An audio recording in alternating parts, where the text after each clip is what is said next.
Pamilya Bureau Head ng kampanya ni Pangulong Noynoy Aquino.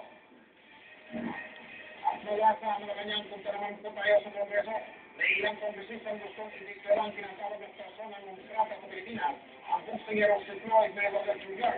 Iyan ay dahil ininsulto niya sa sarangga ni Congressman Manny Pacquiao. Para kay Pacman, hindi niya makipigilan ang mga kapwa-kongresista niya, nakikisimpatya sa kanya. Pero mas maganda raw na sa ibabaw na rin ng ring patunayan kung sino sa kanila ni Mayweather ang mas magaling. Sa ngayon, pagtutulungan nila ng pansin ni Pacquiao ang bakbakan nila ni Antonio Margarito sa darating na Nobyembre. Posibleng sa Rodriguez ni Saudal siya magsimulang magsanay.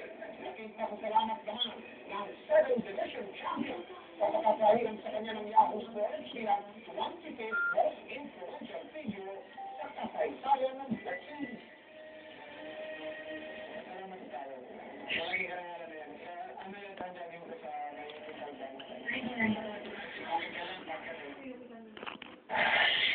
Binubuhay ang simbang Katoliko ngayong araw ang karawan ni Glenn Maria.